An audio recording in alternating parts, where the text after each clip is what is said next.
Hello, world, and welcome to the Shannon Joy Show. We're broadcasting live from the Joy virtual studio right here in the beautiful Finger Lakes region of New York State. It is so great to be with all of you. It is Thursday, July 23rd, and the tail end of yet another very busy broadcast week. Of course, we're broadcasting live right here on Rumble. I see the live chat is already heating up.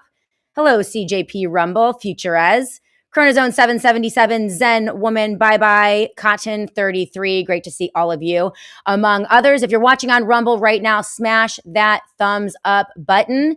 Leave a comment, but most importantly, join the live chat. Say hello. I want to welcome you to the most amazing, intelligent, engaging, kind, smart, funny live chat ever in the history of the world. It's the Rumble live chat, and we have a lot of fun every day. In fact, the live chat is a show in and of itself. Sometimes the live chatters will say to me, Shannon, if you're going to be off, right, if you're taking vacation or you're taking a day off, can you just schedule a show so that we can all show up together and chat? It kills me. You guys are hilarious. You're wonderful. And you make this a whole lot of fun. So super, super thankful for the amazing live chat right here on Rumble. Of course, we're live on Twitter. We're live on Spreely TV, Roku TV, Apple TV, every podcast platform you can imagine. We're live on Facebook, Substack, and YouTube as well. Great to see the YouTube audience growing by leaps and bounds. So welcome to all of you who are watching on YouTube today. The Shannon Joy Network reaching upwards almost 1 million eyes and ears every single month. We're doing about 300,000 downloads on the SJ podcast on any of your favorite podcast platforms. So if you are on if you are on iTunes, Spotify, Stitcher, you name it, please give the SJ Show a 5-star review and leave a comment and a recommendation. That helps with the algorithm over there. I hope you're all doing well today. You see the headline of today's show, The Big Picture, the global criminal cartels and their plans to enslave humanity. I have multiple clips today from very intelligent, worldly, knowledgeable experts on the big picture, what is really going on. We're going to feature, of course, Sasha Latypova, Leslie Manookian, and Dr. Rima Laibow today on the show. 3 or 4 very important pieces about that big picture. Sometimes we get mired in the details. We get mired in the battle between left and right, Democrat versus Republican, Joe Biden versus Donald Trump, not understanding that the two political parties are on the same team. They're controlled by the same shadow entities that are controlling other Western governments across the globe. You know, as I have taken a step back to look at the big picture, my perception is that there are many, many warring global factions angling to control the globe and humanity in the 21st century. They want to seize everything. And there are multiple factions. There are many, and they battle with each other. But I believe that the Epstein Network is probably the most powerful criminal cartel in the world. And it consists of the captured governments. That's key. The captured governments of Great Britain, the United States of America, and Israel.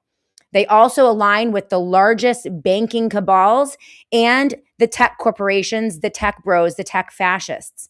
And so today we're going to step back and take a look at that bigger picture, featuring the works of Sasha Latypova, Debbie Lerman, Leslie Manookian, and Dr. Rima Laibow. The areas that cannot be touched. And you can begin to understand the keys to global domination, the keys to implementing their plans, when you look at the stories or the topics that are not allowed to be touched by either the left-wing news media or the right-wing news media. And if they do touch them, it's always from a political perspective. And over the past 15 years, as I've observed politics, multiple political contests, I have researched the left and the right. I have reported on presidential elections and geopolitics. I've taken a step back. I've paid close attention as an independent, looking for patterns. And what I've noticed, the 2 areas that shall not be discussed are the Epstein files and vaccines.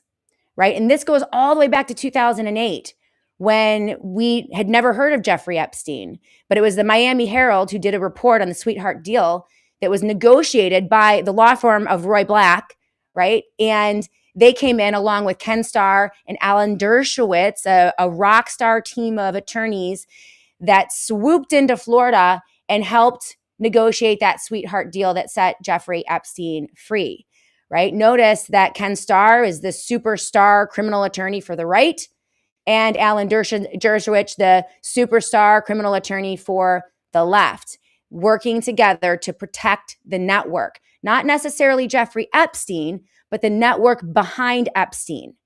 And so this is why I am very concerned about the Tate brothers and what's going on with the Tate brothers in Florida. Interestingly enough, the Tates have hired the firm of the lawyer that represented Jeffrey Epstein just a couple days ago.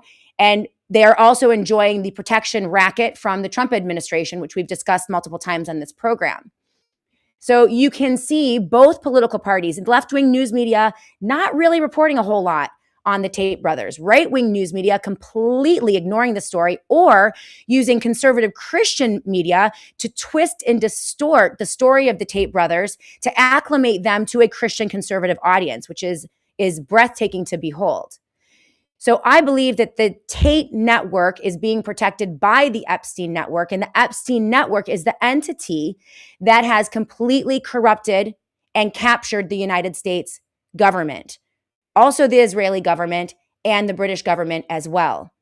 And so this is who we're battling. It's not the puppets, the front-facing politicians. Donald Trump has no power. The Tates have no power. Jeffrey Epstein has no power. Most of our senators and members of Congress, left and right, are captured in a variety of different ways by these secretive, in the shadows cabals. And we're going to look at some of the analysis from people like Leslie Manookian and Sasha Latypova, and most importantly, someone that I have not featured before in the Shannon Joy Show, Dr. Rima Laibow. And I have been acclimated to Dr. Rima Laibow through my friendship now with Harvey Morik. He is the man behind Geopolitics and Empire. And so today we're going to be featuring a lot of Substack channels. I have been moving towards Substack.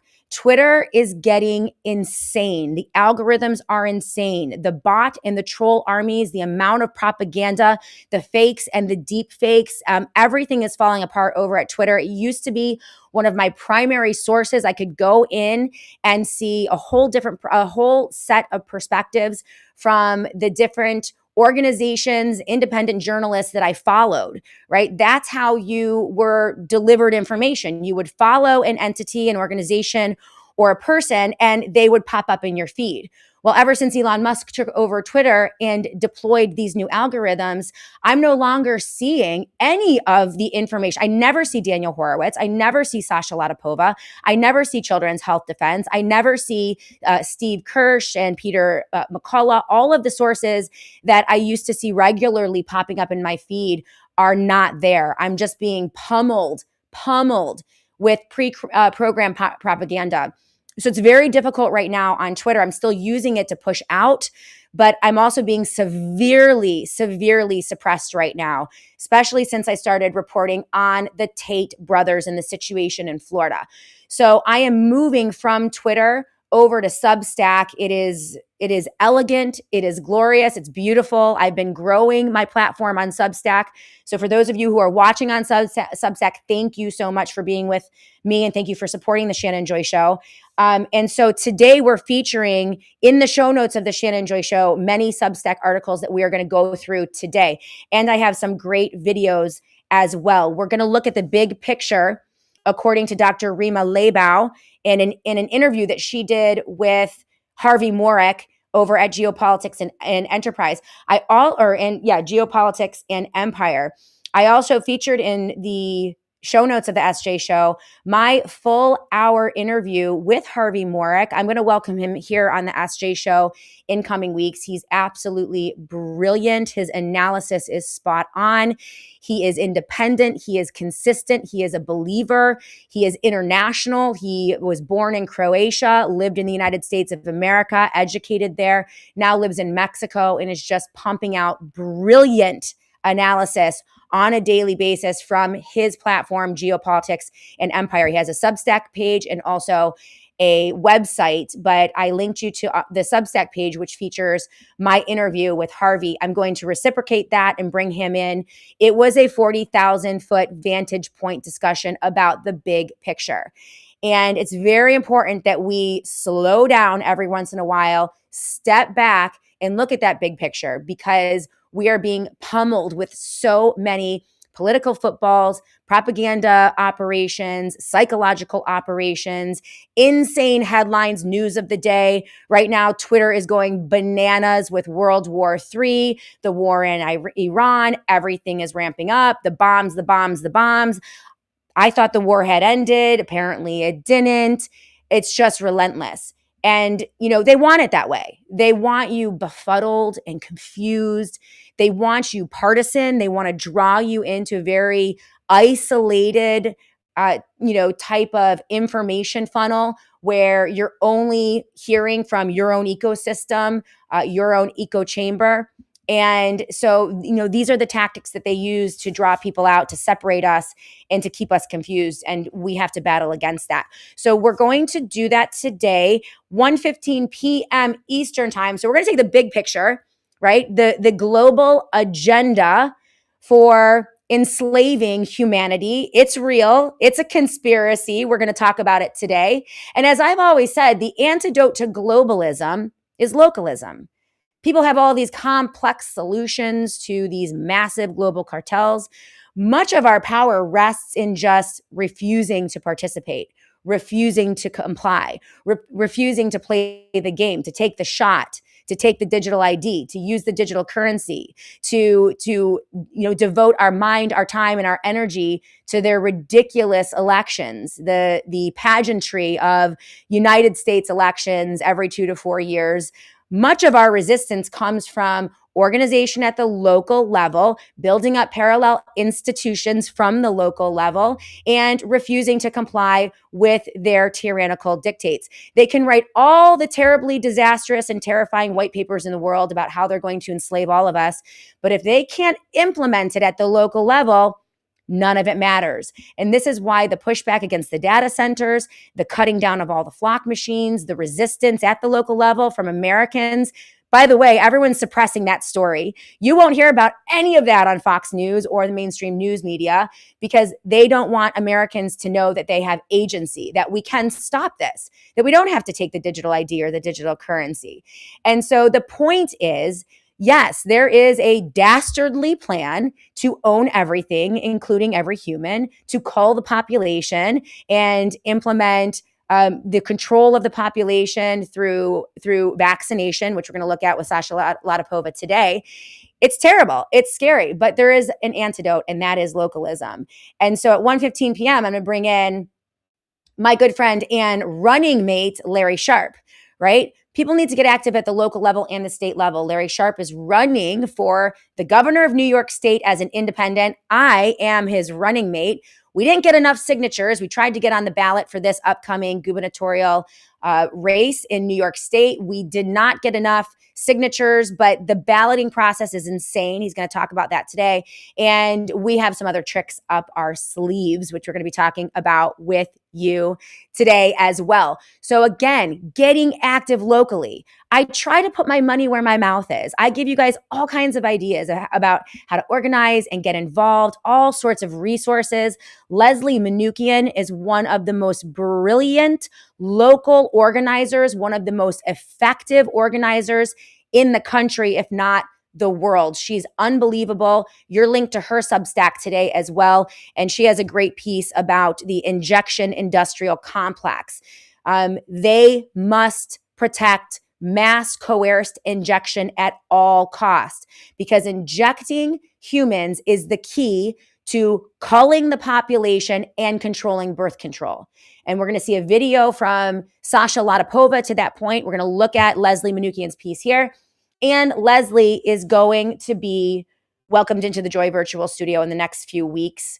I need to have her in again because she's doing amazing work in Idaho and in Iowa, getting unbelievable bills, like bills that would never get passed at the local state level. She's getting them passed. She's absolutely brilliant.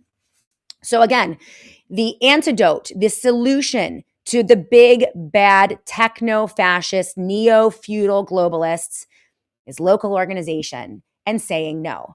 It really is that simple. I know people don't believe me, but it is. And it works. We're seeing it work in Mexico. We covered the Mexican story last week. 80% of Mexican citizens said F you to the Mexican government. They passed a bill. They passed a law saying that every Mexican had to get a digital ID and submit their biometric identity to the government. And 80% of the Mexican population said F you. Double barrel middle finger. They did not comply. And now the Mexican government is scrambling because they can't get any of their citizens to comply with them.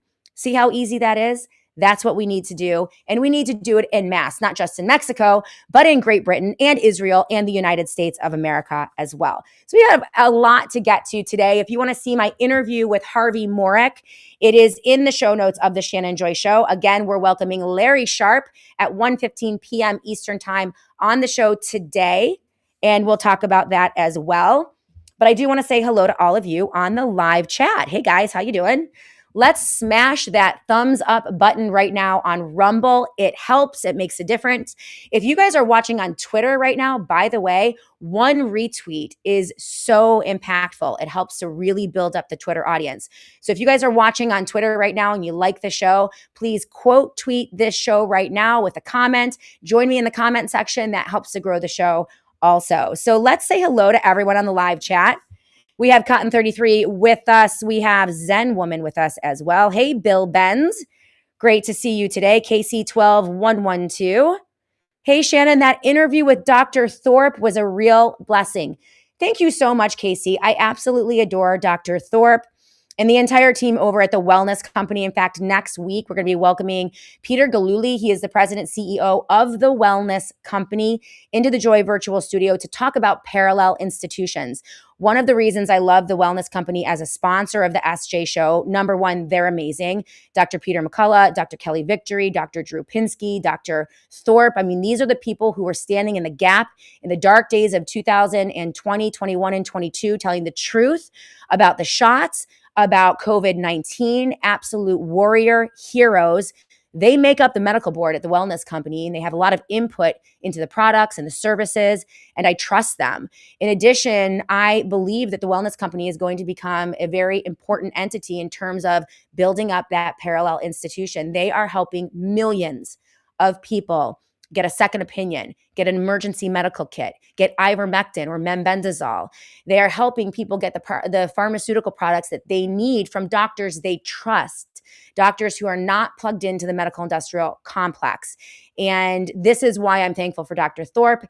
It's why I'm thankful for the Wellness Company. By the way, every time you shop at the Wellness Company, make sure you use my URL, twc.health/joy. That's twc.health/joy.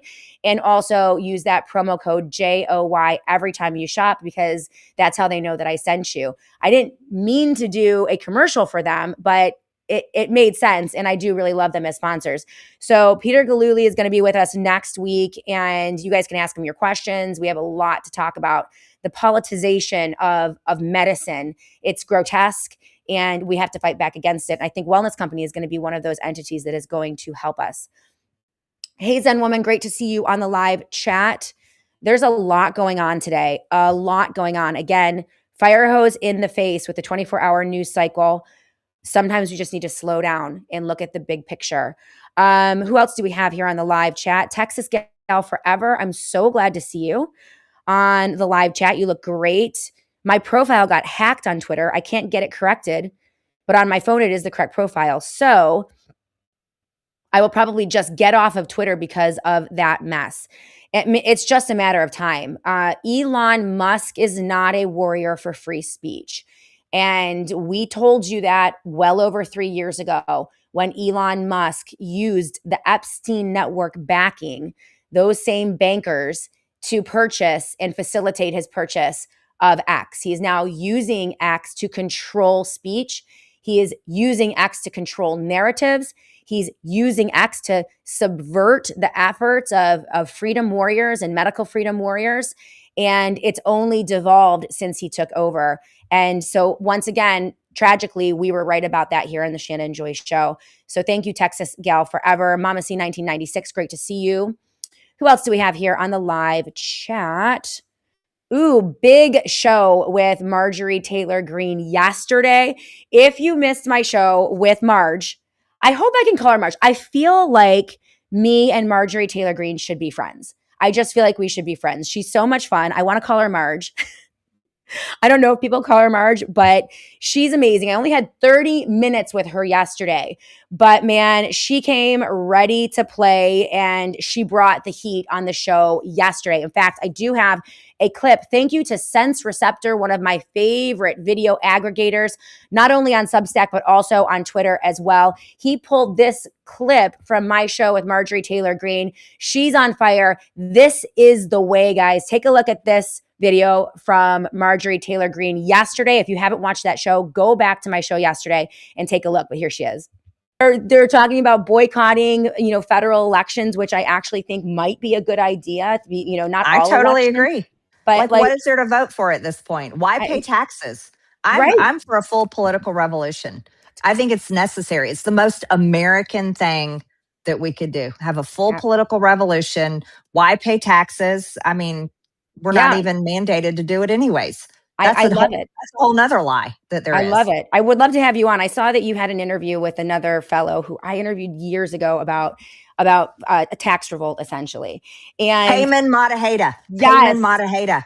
He's the greatest. He's great. Freedom Law School. Freedom Law School. Yes. So good. And, the problem with that, years ago is that it was kind of a narrow, only a few people were doing it, and they can attack you if it's just a couple people. But if you had through organization, right? If we spent our time, rather than throwing money behind politicians and trying to get good guys elected into a corrupt system, if we took all of that money, all of that organization, all that time and energy and focused it on organizing people to revolt peacefully against the federal government, which is unconstitutional, there's no way they could stop us.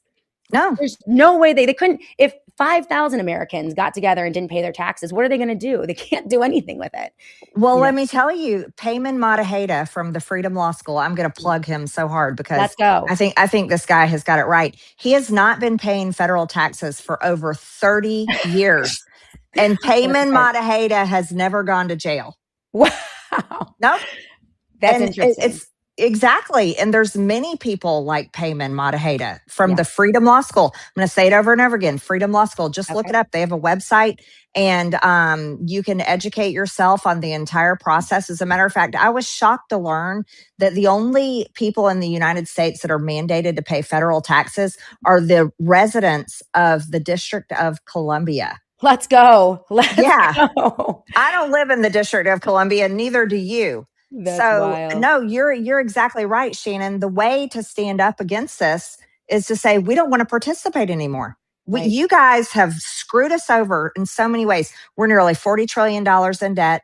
You and I, we won't see a Social Security check because it's going to be bankrupt in 2032. They're dragging us off in another war after the president promised no more foreign wars. They covered up and protected the Epstein class. There was never any accountability or justice for all the COVID crimes. Crimes against humanity. And the list goes on and on and on and on. And they lie every election cycle. It's nothing but lies. So why wouldn't the American people organize in a political revolution and tell both parties to kiss our ass and burn the political industrial complex to the ground and say, we're not paying our taxes? Right. It's the most logical thing we could all do. Amen, sister. Amen. This is it. This is what I'm talking about. The most logical thing to do is to withdraw our participation. It is to withdraw our consent. It is to not play, right? The most brilliant way to play this game is to not play at all, to not involve ourselves in the two-party political fracas, the circus sideshow that is Washington, D.C. No money, no time, no effort, no attention. We need to devote all of our attention into the bottom up, what is happening in our own communities at the local level. That is going to be our protection when they try to crash the system down on top of all of us. She said a full political revolution. It's the most American thing that we could do. Let's go. Let's go. CJP Rumble, I agree. We need to wean off corporate and find a way to spend local 100%. Spend cash. Cash, cash, cash. I've been doing that more and more lately. Ed Dowd has been recommending spending cash, not the printed cash, the printed money that they hatch in Washington, D.C. and deploy to all the corporations and people like Elon Musk for his, SpaceX IPO. Not that fake funny money, real hard, cold cash. The dollar bills, y'all. Get those, use those, spend those, use them in local stores. If you can shop local, shop local. If you can go to the local farm market, do it. As much as we can withdraw our consent from the corporatization of America and these two-party political systems, the better, right? KC12, great to see you as well. Future Ez, so Shannon doesn't pay her taxes or plans not to. Currently, Future Ez, I do pay my taxes, but there is a way, a legal way, that Payman Montahari, I can't remember his last name, educates people on that apparently helps him to not pay taxes in a legal way. Now, I'm not advocating that today. Again, you need to have a robust organization, strength in numbers. You need to have a lot of people involved to do something like this if it is an American revolution. But the more people who do it, the safer we are. They can't arrest all of us.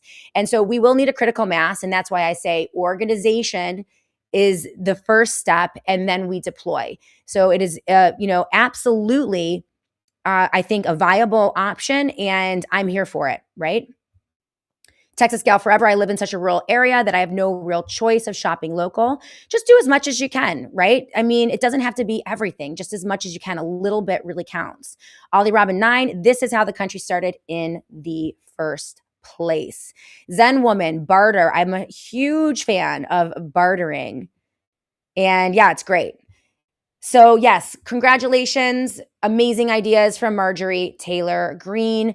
You can go back on my Rumble channel, or you can go back on my Twitter feed as well. Pull up my interview yesterday with Marjorie Taylor Greene. It was on fire. She was on fire, and I'm super thankful for her. So let's go to the other news of the day. I wanted to pull up, in terms of the big picture, I loved this description of the big picture from Dr. Rima Laibow, who was interviewed by Harvey Morek over at Geopolitics and Empire just a couple of weeks ago. And I've linked it in the show notes of the Shannon Joy Show. We're talking about that big picture. What is the big picture? Who is behind Elon Musk? Who is behind Peter Thiel? Who is behind Jeffrey Epstein and Andrew and Tristan Tate? Who is behind Donald Trump and the Trump family? Who is behind the puppets that run Israel, Benjamin Netanyahu? Who is behind the puppets who run Great Britain? This is the cabal. The Epstein cartel is what I call it. There are multiple competing cartels out there. And Dr. Rima Laibow begins to unpack the UN and the United Nations, the World Economic Forum, the World Health Organization, some of these entities that are also controlled, I believe, by these sinister, shadowy cartels, criminal cartels. That's what they are. And this is what she had to say to Harvey. I thought it made a lot of sense. This is a 5-minute clip. Take a look. And then when we come back, we'll discuss this on the live chat. This is Dr. Rima Laibow. It is linked in the show notes of the Shannon Joy Show, the full interview, which is a little over an hour long. Here we go. It is important for people to understand that the gloss with which we've all been taught to see the United Nations, the World Health Organization, and all the other activities, the peacekeepers of the United Nations and so on, all of those pieces are in fact not shiny, clean, delightful, beautifully wrapped presents to humanity. They are the tools of tyranny and genocide. And as long as we keep putting a gloss of glory on the United Nations or any of its pieces, we are blinding ourselves to the mechanism of our own destruction, which happens to be applied universally. And the mechanism by which these monsters have taken over the entire world system in every country of the world, from Vanuatu to Canada to the United States to France to Belgium to Zimbabwe to Chile. It doesn't matter what the name of the country is. Every country has been penetrated and captured by something that I call regulatory capture. That is the mechanism of destruction which we've allowed. What they've done is decide long in advance what they wanted to do. It's good planning. I mean, that's sort of what corporations do. It's what people who are thinking ahead and planning for their future and accumulating a nest egg and so on do. You decide what you want to do, and then you implement the steps to do it. Well, they decided that they wanted to destroy the world's population, get rid of it, institute a neo-feudal, they say that now openly, a neo-feudal organizational structure, and own all of the resources of the world. To do that, they had to insert step by step by step by step by step by step by step by step tiny little changes into the institutional structures of everything, into health, into transportation, into finance, into communication, into education, into every aspect of society. And they've done it from the international to the national to the state or provincial or département or level or whatever that unit is, to the county, to the regional, to the county, to the municipal level.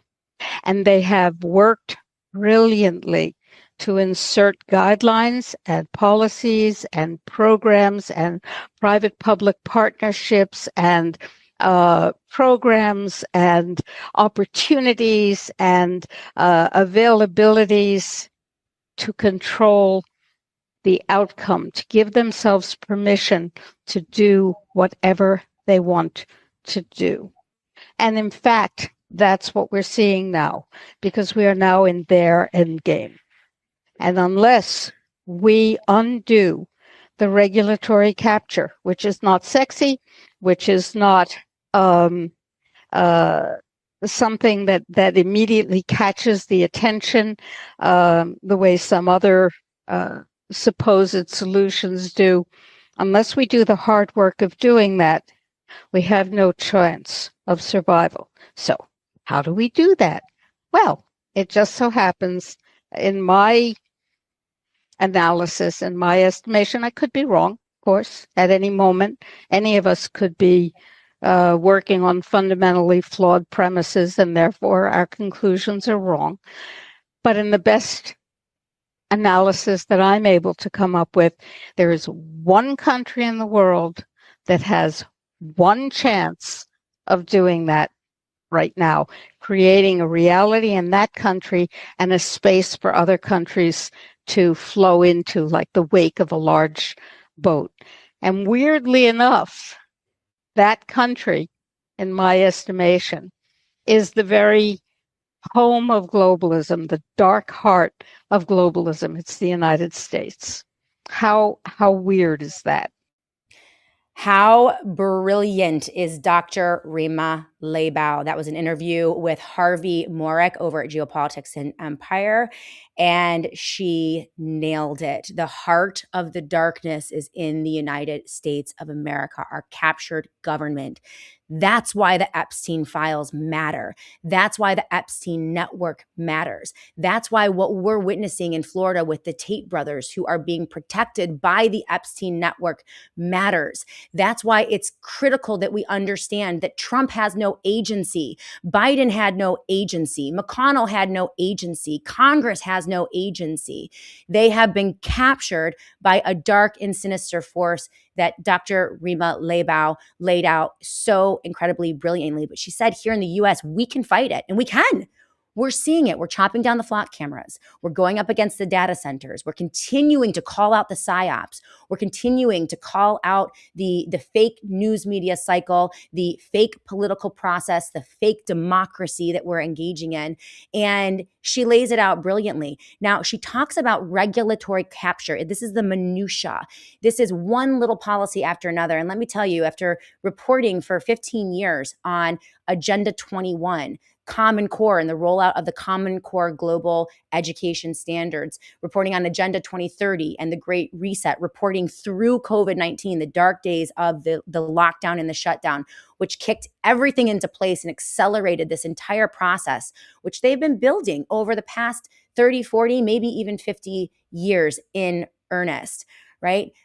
This regulatory capture, the system, Leslie Manookian actually lays out. Remember what I said in the beginning of the show. What are the two third rails, or they're not third rails, but the two topics that cannot be solved or discussed? Forced and coerced vaccination, the mass vaccination schedule, which is most robust here in the United States of America.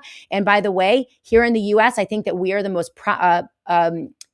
most propagandized population of human beings on the planet. Everything is going down right here in the US. That's why everything's so crazy. All right. And again, as I mentioned, I believe that the cabal, I believe that the most powerful global criminal cartel is the Epstein cartel. And I believe that the Epstein cartel is behind the corrupted governments of the United States of America, the Great Britain, and Israel. All three working together in tandem in an unholy alliance, captured governments to deploy what they hope will be global and world domination and human slavery in the 21st century. That's just my perspective on this. And so calling out, one or the other, I think they're working together. Our intelligence agencies are working together. And I think it's very obvious, especially with this new alignment, the merging of the militaries of the United States of America and Israel, the merging of our intelligence operations and the gathering of intelligence between the US and Israel. We're beginning to see that alliance, but it's not democratically elected governments with representatives who have agency. These are all puppets that we're dealing with. So when you talk about, this regulatory agency, Leslie Manookian lays it out brilliantly here in this piece, the injection industrial complex. And this is a short piece. It is located in the show notes of the Shannon Joy Show. And this is the other area that cannot be touched. We can't talk about the Epstein files or the normalization of grotesque sex trafficking and blackmailing operations. That's the one thing that both political parties won't touch. The other thing that both political parties won't touch is their golden idol, their golden calf. And this is the ability of governments to force or coerce inject millions of humans.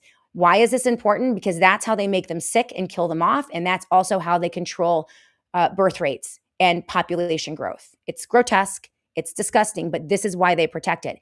And this is how they protect it. American Fascism, the Injection Industrial Complex by Leslie Manookian. And this is what she had to say. It is short, it is brilliant, and she's right. I wanted to take a minute to encapsulate the totality of the vaccine machine that must be protected by Bobby Kennedy Jr., Donald Trump, the Republicans, the Democrats, the military industrial complex, the medical industrial complex, all of the teaching colleges, all of the institutions, the healthcare institutions, the medical institutions. Everyone bows at the altar of forced and coerced vaccination. It's the number one issue in our country. If they can seize your body, inject you with poison, and kill you, you are not free.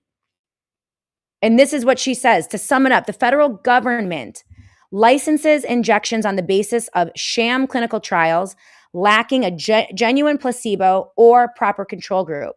Number two, the federal government then recommends these injections as guidance to the states.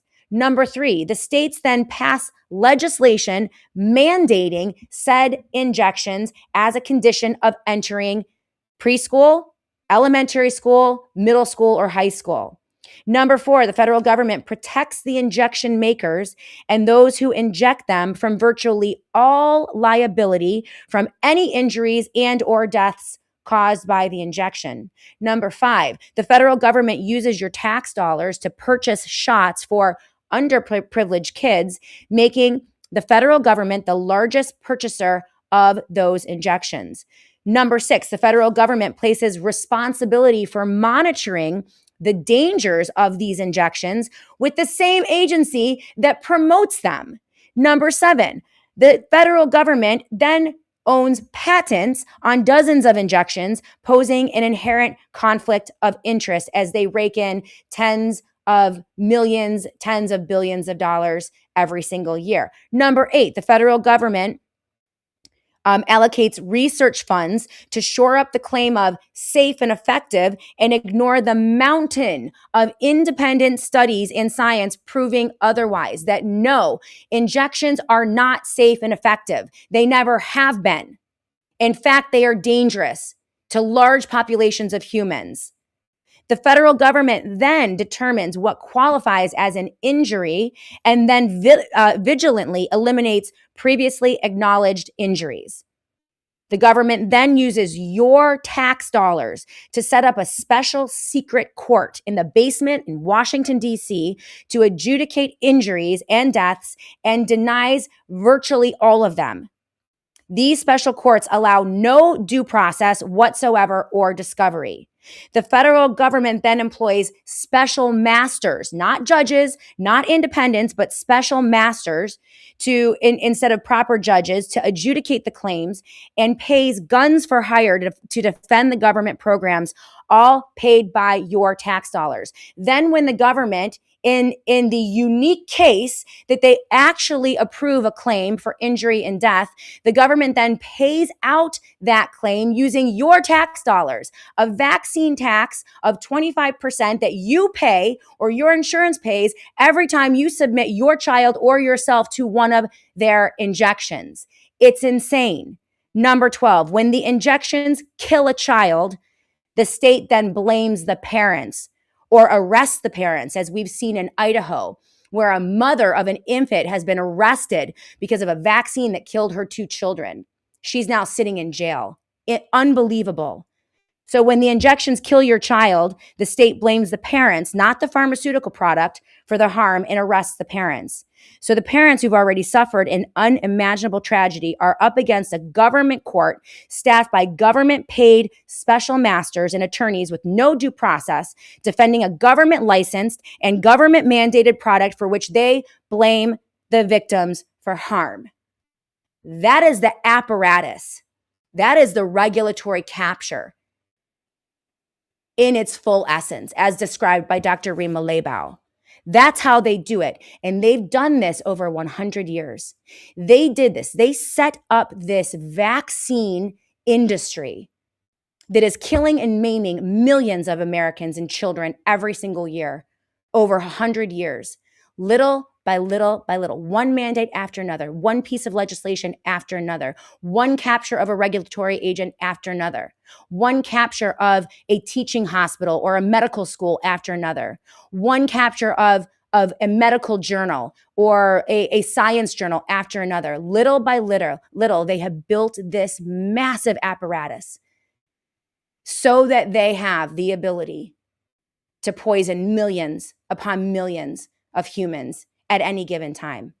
It's not the air, it's not the water, it's not the soil, it's not any of these environmental aspects. It's the injections. The most efficient way to kill and maim humans is via the needle. And Sasha Latypova has exposed that with her amazing reporting on her Substack, Due Diligence in Art.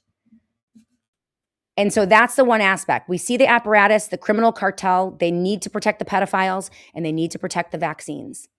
The pedos and the vaccines. Those are the areas that we can never get justice on, ever.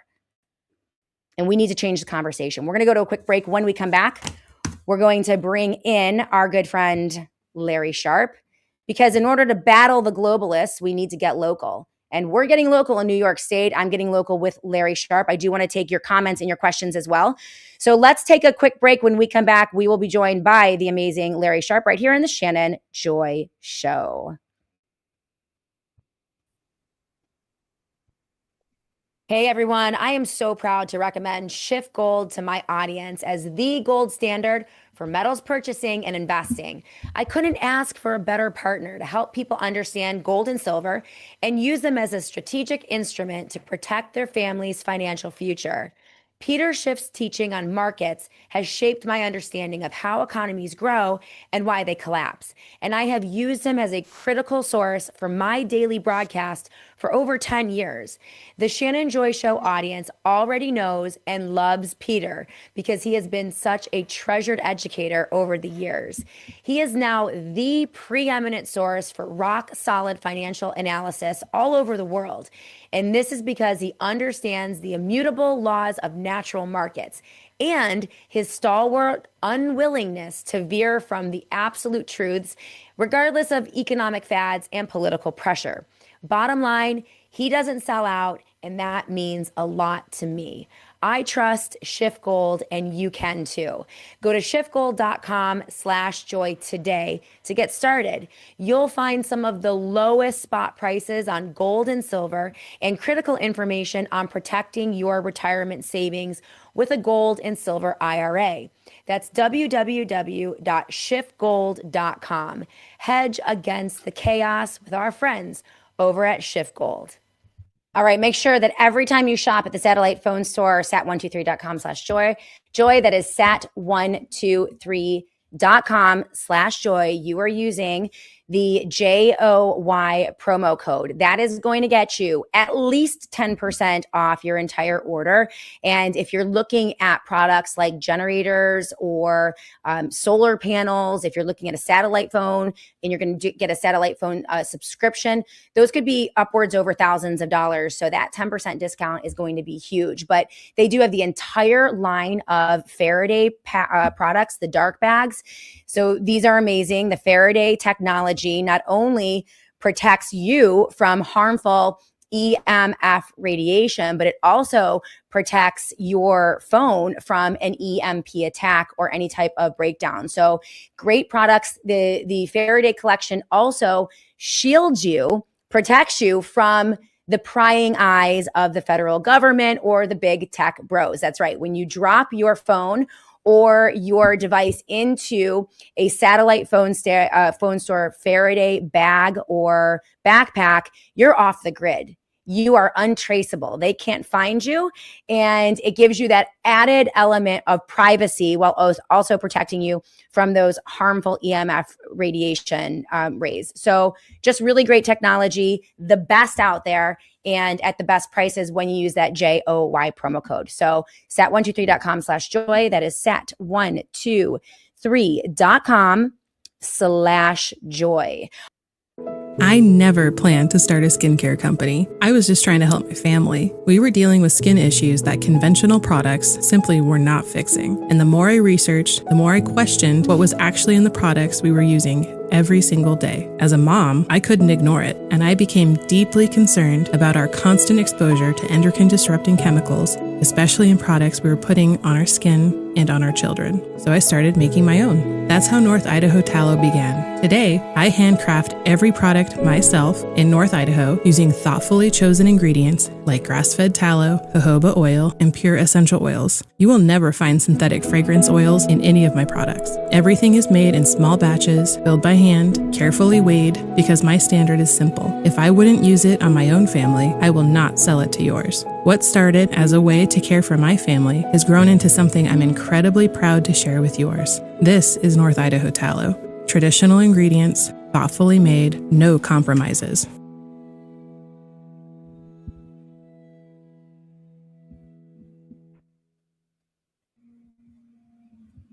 Welcome back, everyone, to the Shannon Joy Show. IdahoTallow.com/joy, by the way. IdahoTallow.com/joy. $29 for the introductory Shannon Joy bundle. It is the soap, scrub, and soothe bundle. Lowest prices you're going to see. And unbelievable products. So idahotallow.com/joy, idahotallow.com/joy. I was retweeting the SJ show over on Twitter in the break, and Nick Fuentes's big fat face came up on my feed begging Donald Trump to block the extradition of the Tate pimps in Florida, which is going to drive me crazy. We're going to continue. We're going to be like a dog on a bone with this Tate issue. Those disgusting, horrifying criminals in Florida need to be exposed. And next week we're going to have an amazing advocate on the Shannon Joy Show. She's been on with us before, but her name is Danny Pinter.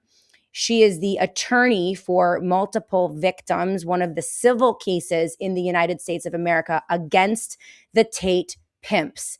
And they are pimps. They are predators. They are abusers. They are abusers of women. They're vile and disgusting and sadistic. And there are hundreds of hours of videos out there exposing them in their own words, which is unbelievable. You know, Nick Fuentes just a year ago had nothing nice to say about the Tate brothers. Who's paid him off? Where is he getting? Why did he do a complete 180? Right? That's the Epstein Network for you. And I believe that they are part of the Epstein Network. And that's why we're going to continue to report on what is going down with that extradition. We need them extradited to the UK, and we need to try to advocate to make that happen. I see you on the live chat. KC1212, there's no link in the show notes for Who Owns Bobby. There's no link for the injection industrial complex. I'll take a look at that, KC. I have, Sasha Latypova, Who Owns Bobby. And we have Dr. Rima Laibow on the global cartel, and Leslie Manookian, American Fascism, the injection industrial complex. So I don't know what you're seeing, Casey, but I'm looking at my show notes right now, unless something weird happened. You should also be able to get all of the links to all of my sponsors on the show notes as well. I don't know, Casey. I'll take a look afterwards, and maybe I'll go back and just check that we have those links there. But we're not going to get to Sasha's piece. It's a very important piece. Who Owns Bobby, by the way? What if I told you that Bobby Kennedy Jr. and MAHA were funded by the techno-fascists, Elon Musk, and the Epstein Diddy backers? That collaboration. This is a bombshell piece from Sasha Latypova on her Substack. Click on the headers, Casey. You got to just click right on the headers, and that should take you right to the link. So it should be embedded. I don't know. Anyway, this piece is a bombshell. Who Owns Bobby? A review of the MAHA Alliance financials for 2024 and 2025. Sasha went through those disclosed financials. Del Bigtree, who is heading up MAHA, and found that Elon Musk's owners and Epstein Diddy friends financed the majority of the MAHA Alliance. So the Epstein Network, it is vast, it is broad. They protect pedophiles, they protect vaccine makers, and apparently they also help to infiltrate movements, which, as we told you from the very beginning, MAHA was a psyop. I told you that was an effort to come into the medical freedom movement and completely destroy it, which they kind of did, but not really. We can talk about that in a different show. But okay, Casey, the headers are not active. All right, I'll go back in and make sure I include those links. But I do want to bring in my guest for the rest of the program because, today we talked about the big picture, right? What is the big picture? From my perspective, many warring global factions, secretive factions that are angling to control the globe and humanity in the 21st century. Now, personally, I believe the Epstein Network is probably the most powerful criminal cartel, and they consist of the captured governments, both political parties in the United States of America, Great Britain, and Israel. But the understanding here is that no one front-facing is of agency, right? That these techno-fascist, neo-feudal cartels, they want everything. They want to seize everything. They're using a variety of tactics and techniques to do so. And their plans are global in nature. A new world order, a great reset, whatever it is, whatever they call it. They want everything. They want to link everything, and they want to control everyone. And it looks as if the United States of America that, wants to be the central hub for that techno-fascist state. So all of those data centers, they're not to facilitate your little AI search. They're there to serve as the hub for the processing of all of the information that will be collected across the globe by the digital surveillance state, then processed it to create algorithms and ways to control human populations. And so that's why they have the flap cameras. That's why they have the data centers. That's why they're warp speeding them through Donald Trump. And that's the big picture. So this is super scary. Nobody wants this. It's horrifying. So what do we do about it?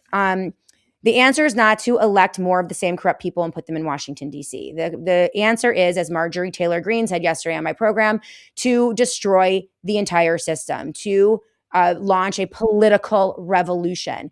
And that's going to come from the bottom up at the local level. And one of my favorite people, Larry Sharp, has been advocating from the local level for a very long time. He is libertarian leaning, independent in nature. He's running for the governorship of New York State. I am his running mate as lieutenant governor. We had a major signature operation. We tried to get on the ballot for this upcoming election. We didn't get enough signatures, but the entire process is corrupted anyway. So we have some other tricks up our sleeve. Larry has some other tricks up his sleeve that we're going to talk about today, because that organization, Larry, I think is really important. If you win, you lose, I don't care. The organization in and of itself to me is the most important thing. But first and foremost, I want to get your idea. We're talking big picture today. Like, what is the big picture? Why is everything so freaking crazy today? Why are our politicians crazy?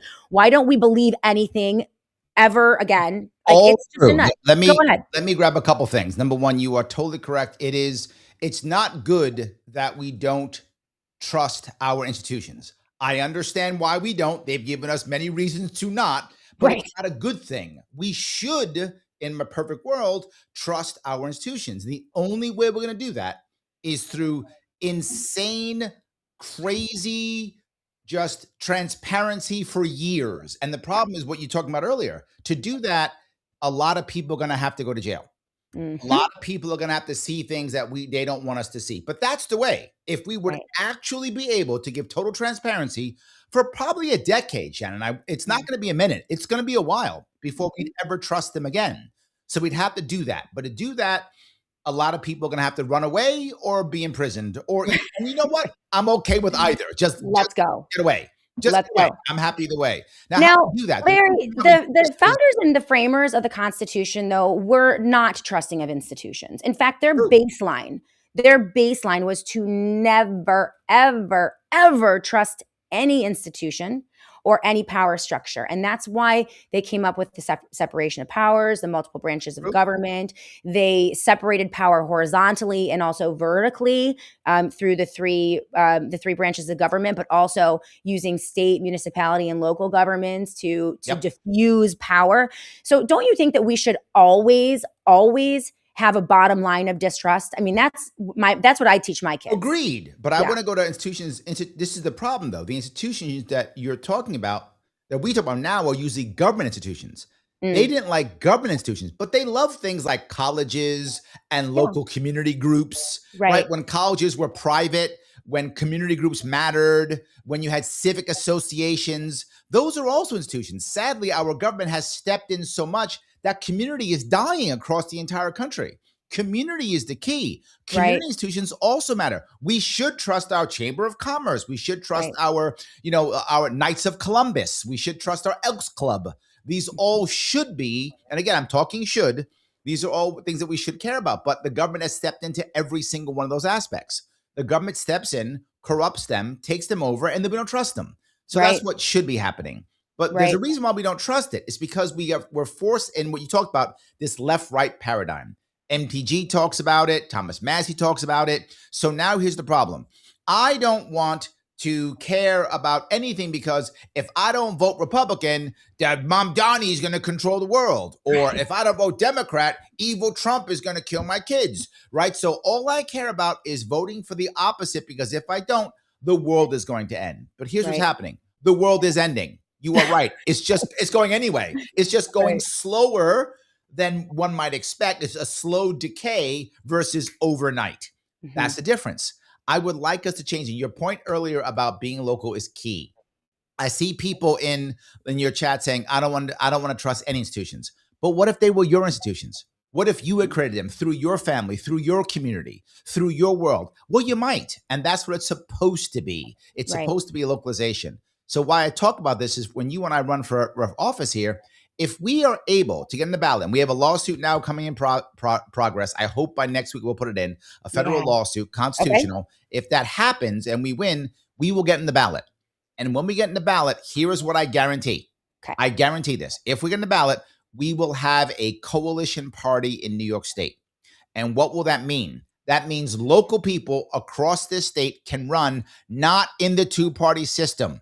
Mm-hmm. And what does that mean? That means you can get your issue out. And I always go back to the guy everyone remembers, the guy, Jimmy McMillan, who used to run the Rent is Too Damn High party. Remember that guy? I liked him. Yes, everyone did, right? Now, he was never going to win, but when he was on the stage, oh my God, you were talking about the rent. Right. Well, you know what? When Shannon's on stage, you're going to talk about what Shannon wants you to talk about. She's not going to let you not talk about that. This is why I want Shannon on the stage. Look, I hope we win. I want us to win. But more than that, I want us to get a platform, because I know this may sound bad, but most people get this. People in America still care about votes. They do.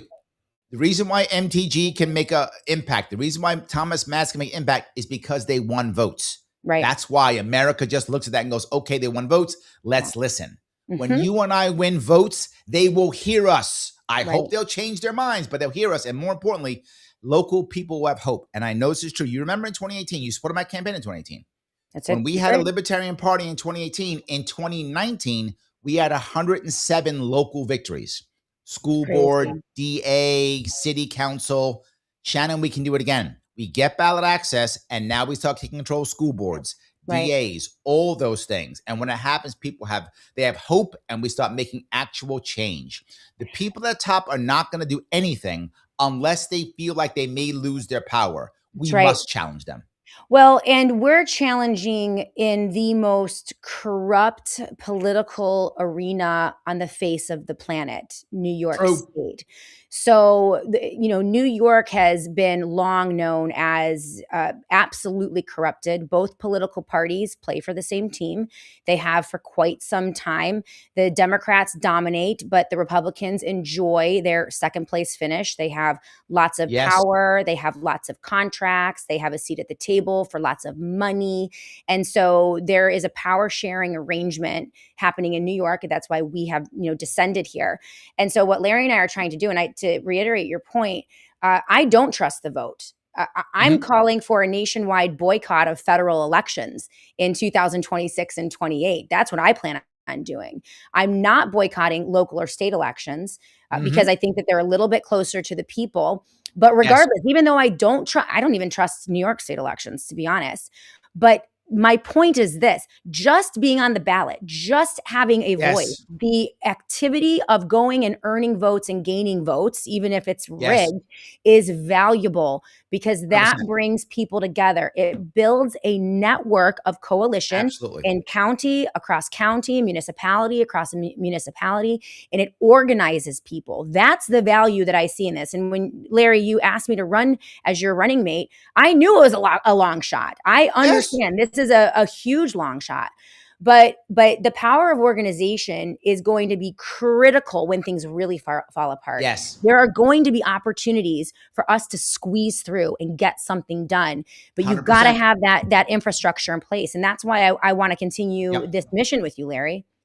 It's how I met you in the first place, is me running for office. It's how I met you in the first place. And the second piece is, it's how people heard us. I was on your show. Yeah. That's how they heard us. That's exactly what happened. I completely agree. You become the center of purpose. Like, there's lots of people who want to do things, but they don't know what to do. So they go to Shannon and go, hey, Shannon, what should we do? So, okay, do this. Okay, let's do this. And now people start taking action, and small steps will equal bigger steps. True. But someone's got to be that center and go, oh, okay. I know. You people will say, I know something's wrong, but I don't know what's wrong. Like, it's wrong, but I don't know what it is. Or I got to do something, but I don't know what to do. And I'm living my life, and I'm paying my bills, and I got my family, and I got my stresses.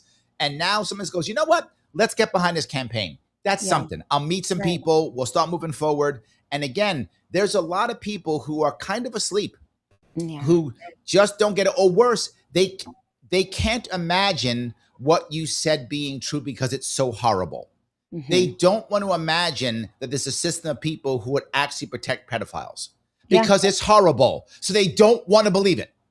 But then when so many people go, hey, look, it's real, they begin to believe it. Before the Epstein files, I was kind of like that. I was like, conspiracy, maybe. I was like that too. After Epstein, I'm like, I believe every one of them.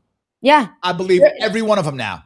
Yeah. Well, when you witness the apparatus that was deployed by the military and the Pentagon through Donald Trump administrations and Biden administrations that systematically coerced and manipulated millions of people into injecting themselves with poison, which has now maimed and killed millions of Americans, the callous nature, the evil and wickedness that must exist in the heart of the people who know this is killing people, who know what they have done, but they don't care, leads you to believe that they do anything. I mean, Donald Trump sending our boys and girls into the war machine, grinding them up in Iran, aiding and abetting Israel in genocide in Gaza with brazen disregard. These people don't care about you. They never will. And your fodder, your cannon fodder to be fed to continue to build their massive power structure. And so, Larry and I are doing this in New York. You guys can do this in your state. I mean, I would highly encourage people to get organized and run people. Do what you can. Local level, town clerk, village clerk, zoning board, school board. Like, we're doing the governor thing. You guys can do it anywhere. And Leslie Manookian, I don't know if you know Leslie, but she's a bombshell, man. That woman is a one-woman wrecking ball in terms of local organization and working through these corrupt systems to get really good people elected and really good bills passed in states like Idaho and Iowa. So it can be done. We just don't do it. We waste too much time on national politics. Yes, and on this, we can't do anything because the left will win, or we can't do anything because the right will win. Well, they're not wrong, but they've been swapping back and forth for the past 25 years, right? The Democrats have controlled the House, the Senate, and the Supreme Court all at the same time over the past 25 years. So have the Republicans. Both of them have controlled it. And what's gotten better? Can you name one thing that's actually been solved? No. Whatever you are, if you lean right and you want a balanced budget amendment, or you want comprehensive immigration reform, didn't happen.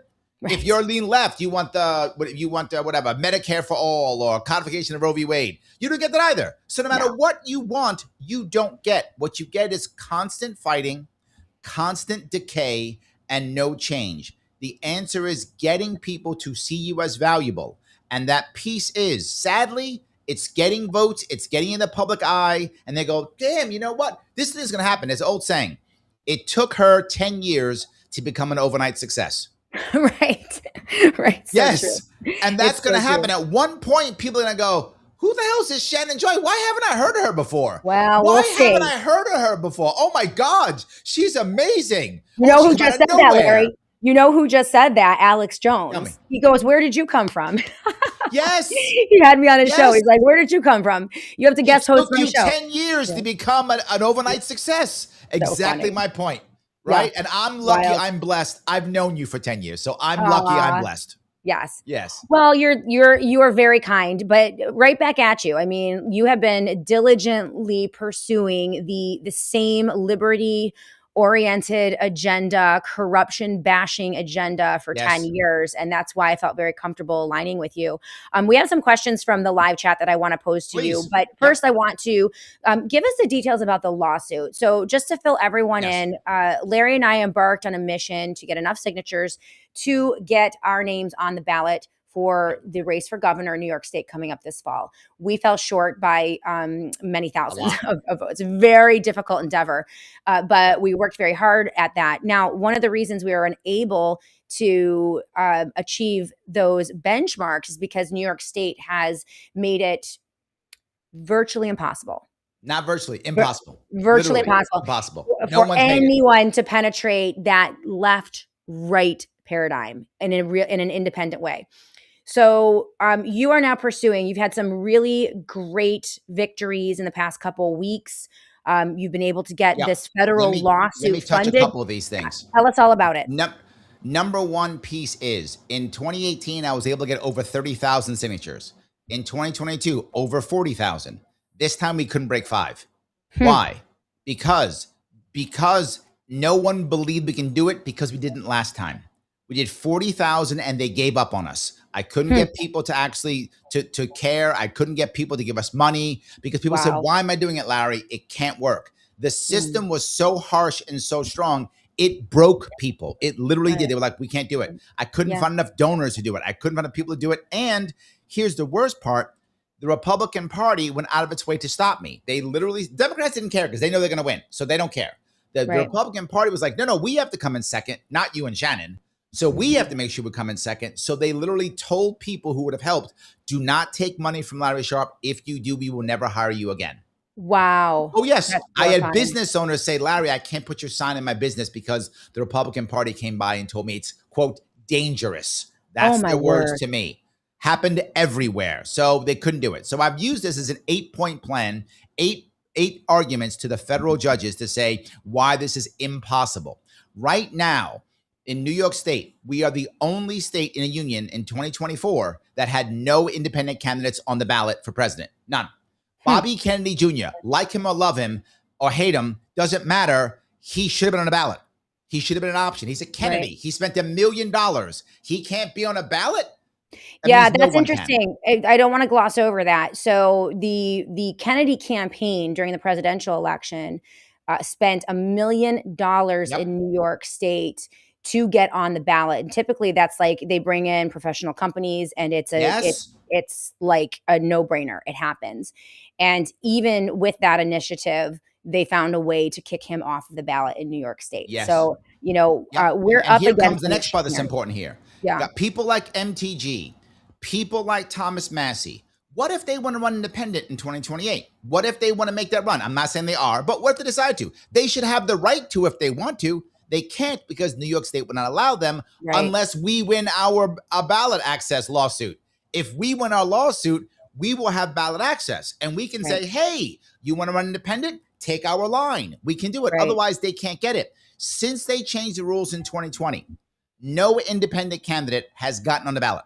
None. 0. You said virtually impossible? No, impossible. Cannot be done. That is part of our argument. It's unfair. It doesn't make any sense.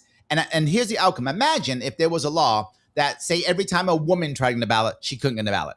Every time a Muslim tried to get on the ballot, they couldn't get on the ballot. Every time a Christian tried to get on the ballot, they couldn't get on the ballot, right? Anytime a black person tried to get on the ballot, they couldn't get on the ballot. If the outcome was a group of people could not get on the ballot when they tried, they would consider that a bad law, no matter what the law was, right?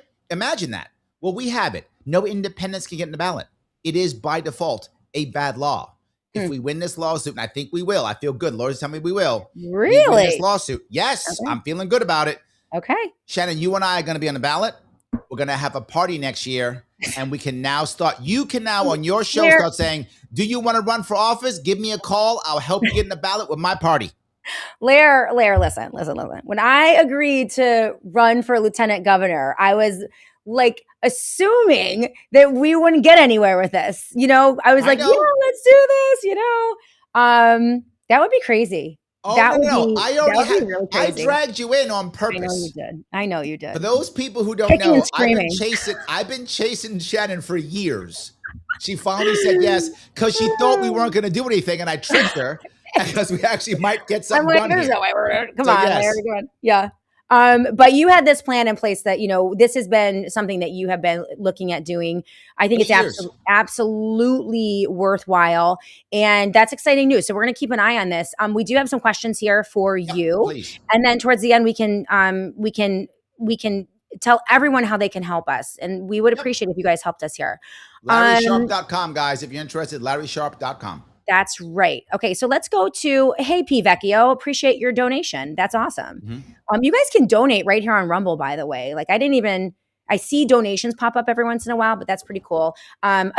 Hey, I'll take it. Rumble Rants. So, P. Vecchio, how does ballot access in New York affect the 2028 presidential election?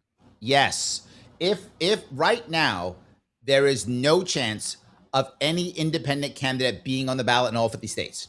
Okay. And with that in mind, no candidate is going to be seen as viable if they're not on the ballot in all 50 states, which means we are stuck with a left-right paradigm again. Is that going to be J.D. Vance versus AOC or whatever it's going to be? It's two establishment people against the same thing, no difference. Right. But does independence matter? Yes. And I'll explain why. Again, like or not like RFK Jr., he did show something.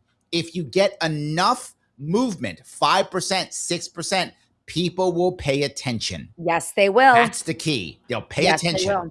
So if we can get this to happen in 2028, there'll be an independent candidate, whoever it will be. Maybe it'll be Thomas Massey. Maybe not. I don't know who it'll be, but there'll be an independent candidate. Maybe it'll be Shannon Joy. Anyway, it'll be somebody in 2028, whoever that person is. Right. That person will get attention. You will hear them. And here's how it works. If they take matching funds, they get to be on the debate stage. If they break a certain amount, I think it's 10%, whatever it is in polling, they get to be on the debate stage. Imagine Shannon on a debate stage. Oh my goodness. Now, that's in New York though. That's in New York. Yes, correct. So it does affect the rest of the country. Not just that. How do we get Kathy Hochul out? We can't. Right now, Republicans in this state are 22% of the electorate. No Republican's going to win. It's a fantasy. Do not allow anyone listening to tell you Republicans going to win. They cannot. Bruce Blakeman's not a real candidate. He is nothing but a Nepo baby shill. He is not a candidate. That's all he is. He's just there to take money and get matching funds and give money to his friends. He's going to make tons of money off this. That's all he's going to do. It's the Republicans in New York State are grotesque. An embarrassment. Grotesque. Yes. They are 100%. Pro-abortion. They are pro-infanticide. They are pro-oppressive taxation. They are pro-corruption. They rubber stamp all of it because they fake run candidates every time. They play to lose on purpose in New York State at every level. The Assembly, the Senate, and even in the gubernatorial races. And shame on Blakeman for playing this game because he knows exactly what he's doing. He knows exactly what he's doing. The only way we actually the party knows what they're doing, and they're I know them all. I know them all. They're grotesque, as evil or more evil than the Democrats. Because at least the Democrats tell us the truth about their agendas. The Republicans, that's true. I'll give them that. Exactly. I guess that's true. Yeah. So there's something there. So but the only way we fix it is by having a third party. The Democrats who don't like establishing Democrats think their only answer is Mamdani.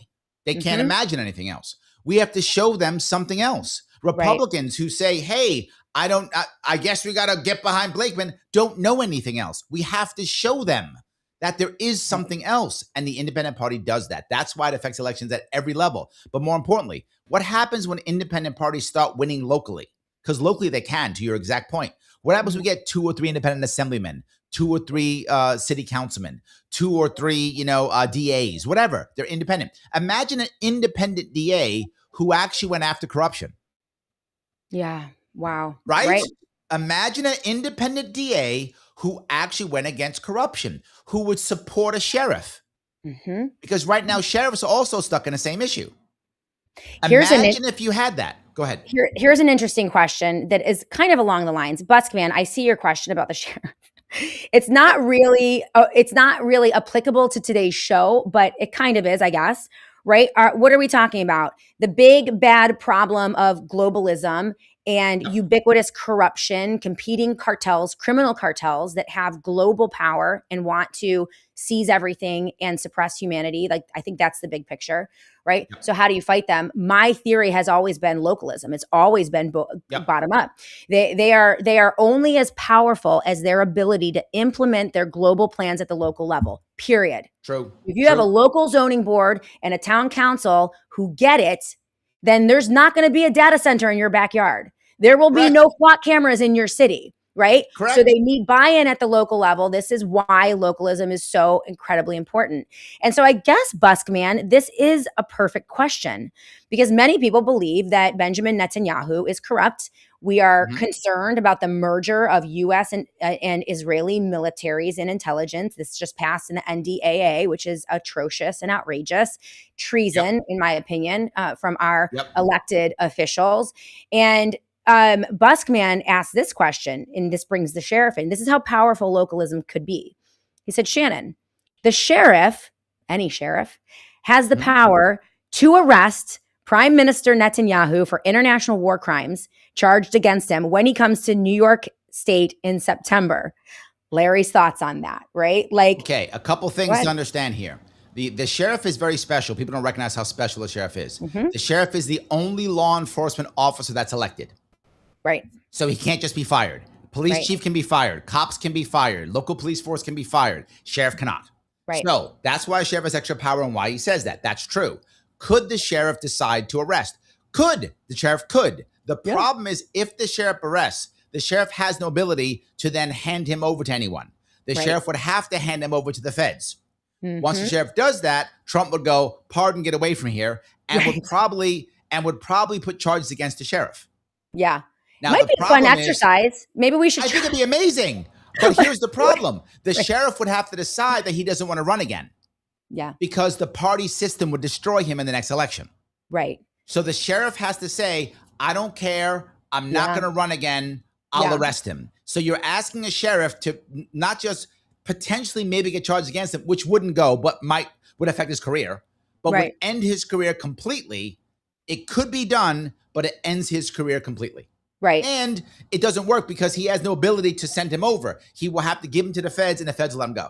Yeah, exactly. But no, it's an interesting theory though. It Yes. does illustrate the power of locally elected officials, and it's a True. power that we don't exercise as American citizens.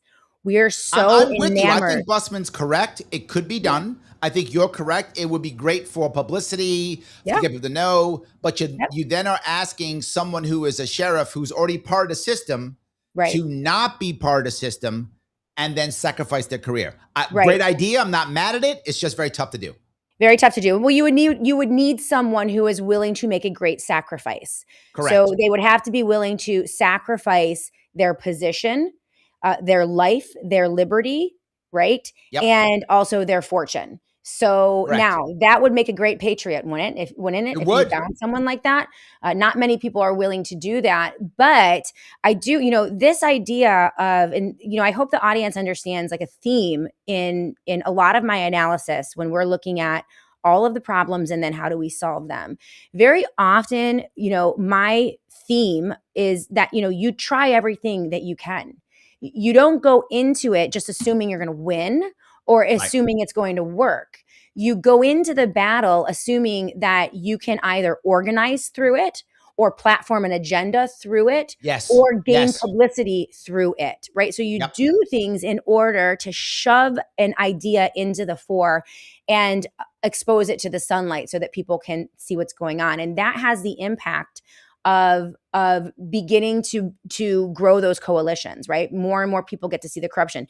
It's the reason that I went down to Kentucky to help Tom Yes. Maxey in his campaign. It was, we were up against $30 million deployed by 100%. AIPAC and the MAGA machine dumped in that tiny little district in Kentucky. We knew it was a long shot. We knew Yep. we were up against mainstream media, right-wing media, left-wing media. We knew we were going to be attacked, and we lost. But let me Yes. tell you, the organization that we built through that, the connections that we built through that, and all of that infrastructure building is going to come into play 3 years from now, 100%. 5 years from now, 10 years from now, as more and more Americans begin to wake up. We brought Trump is going to regret that. That was a Yeah. Pyrrhic victory.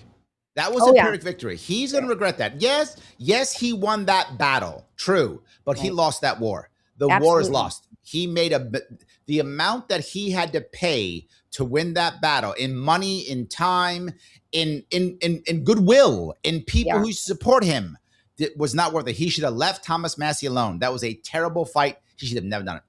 Right. And, and then now here's another question. Many people in the live chat, Larry, say that we can't trust the machines, that none of this is worthwhile because we cannot trust the electronic machines.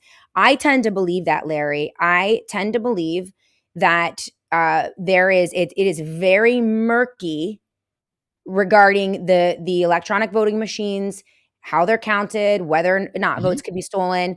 I mean, I don't think that I will fully trust another election, any election at any time. That's not to say don't be involved in some of them, but I don't think that I could trust another election at any time until we go back to paper ballots, Let me touch no machines, and public counting with witnesses, right? That's the here's what only I way. have Go to ahead. bring up here. Yeah. That is, yes, but, and this goes back to back when Gandhi was talking about trying to change, get the British Empire out. Mhm. They were asking him about, how can you do X and Y and fight this and fight that? He goes, we can't do it without defeats. Right. And I will copy that. We have to lose so that people can see it.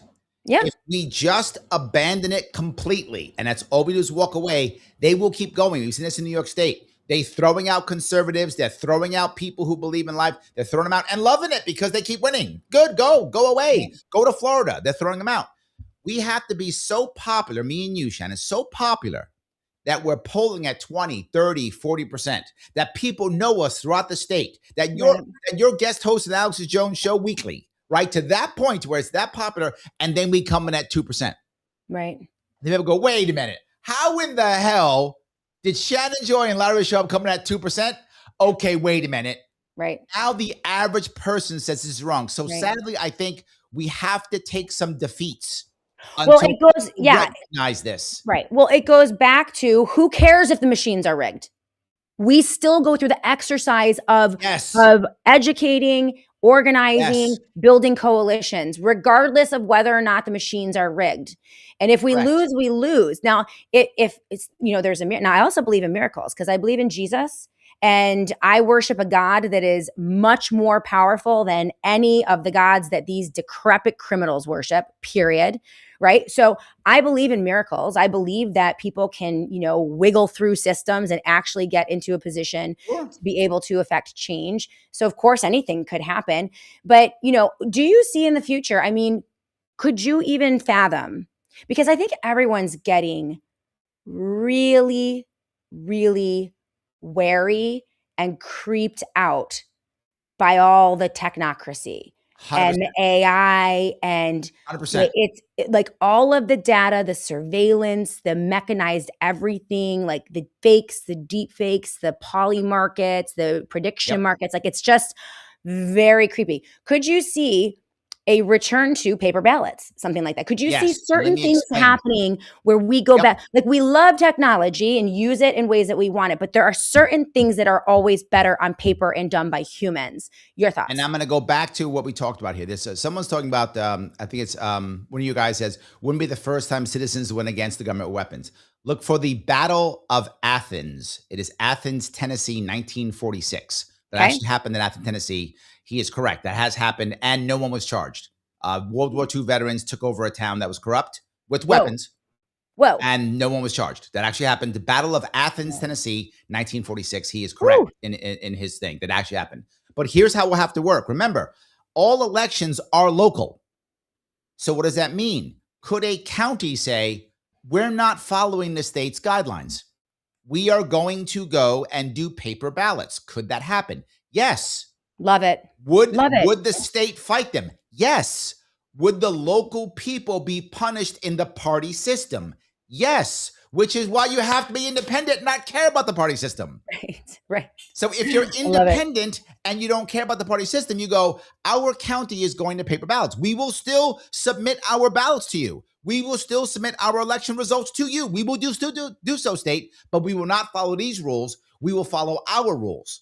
Now, if I'm a Democrat Republican, I'm never going to win an election again. They're going to destroy me. I'm done. If I'm an independent, I don't care. Doesn't matter. It goes back. The thing to remember is the two-party system controls judges, controls Congress, controls our assembly, controls legislatures. We have to break through that system to not care. And once it happens, here's again what happened. One does it. When that one county does it, the other counties go, damn, that works. That's real. Wait a minute. We can do that. Right. Most can't even imagine these things.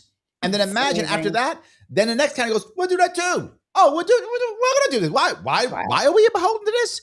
And sometimes people need one domino to fall for all the rest. It's called a tipping point. Yeah. When we hit that tipping point, it can work.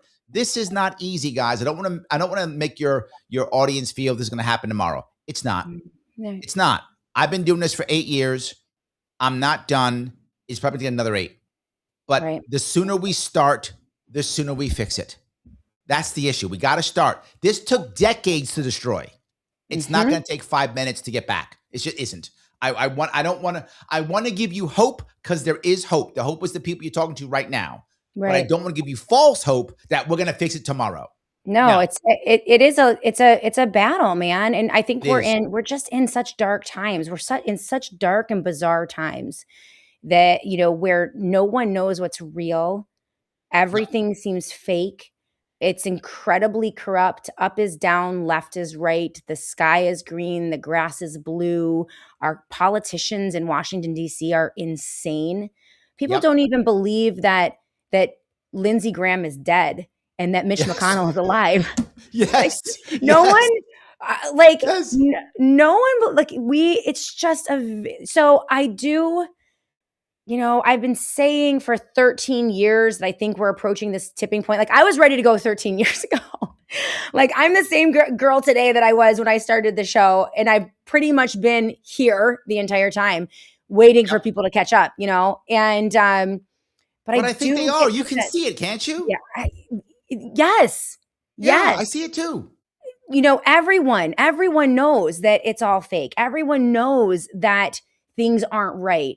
Yet the country still kind of plugs along, right? Somehow we still, they're pummeling our economy. We still got to pay our bills and take care of families. We still have to do that. So that still happens. But here's what you're seeing happening. A lot of little things are no longer working well. Right. And a lot of things you just can't do. Like, you just can't get it done without 35 phone calls or 95 forms of ID or 15 forms you got to fill out, right? You're seeing this happen again and again. Things just aren't working or are working so poorly. That's the slow decay, but it still works. Right. Yes. Well, I see it in my own business. It's, everything is slower. Everyone is slower. Everything's more difficult, more tedious. I'm still doing okay, but we're just not rocking and rolling like it was, like we were pre-COVID. It's this kind of slow grinding to a halt of everything. But what gives me hope, though, is that somehow as Americans, we are muddling through this. Like, we're not giving up. Even if people don't know they're not giving up, restaurants are doing everything they can to stay in business. Mom and pops are doing everything they can do to stay in business. Small to medium-sized companies working together. Like, we're doing something here, and that gives me great hope. But here's the issue that also does make me worried, because you're right, and this is another part that we're gonna have defeats. What's happening, Shannon, you see it. People are moving into the black market. Because they can't get things done in the regular market. Yeah. So they're moving into the black market. They're doing things behind the scenes. Now, what does that mean? Government's going to then go, oh, that makes sense. I'll reduce regulations. No. Government's going to say, I'm going to arrest you. I'm going to fine you. I'm going to punish you. Right. And as that happens, sadly, some people will become martyrs. I can't stand that, but that's going to happen. People are going to become, we saw it during the lockdowns. We saw people become martyrs during the lockdowns. Right. Luckily, the Catholic Church Amish farmers in the raw milk black market in New York. Yes, it's exactly right. Insane. Yes, my perfect example. Yeah. So, but when that happens, eventually we go, "Why did they arrest this grandma for what? What's going on?"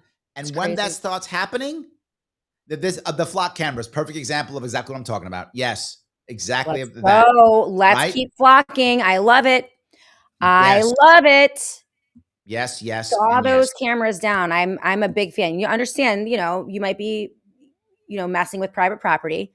You might have to sit in jail for a night. You might get in a little bit of trouble. That is my idea of martyrs. You're right. But eventually those guys become heroes. I feel like I should do it publicly. I think I need another stunt. I think I should go out with a chainsaw and saw down a flock camera. Okay.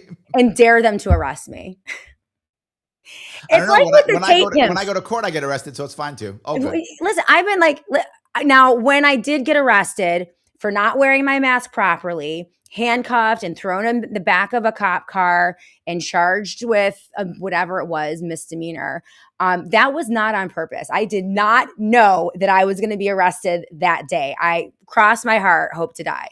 But that arrest did have the unintended consequence of propelling me into the national my literal point. plane, yes. Right. And so of course I'm going to parlay from that and use it. So now that I understand that, maybe I will engage in a little bit of a stunt. And, That's the martyrdom I'm shut talking down a about. flock camera. As the government comes down on you, people start going, wait a minute, why? Right? Yeah. When the government comes down on someone who's like, harming people, killing people, whatever, doing horrible things, people go, great, good, put them in jail. What's the problem? Yeah.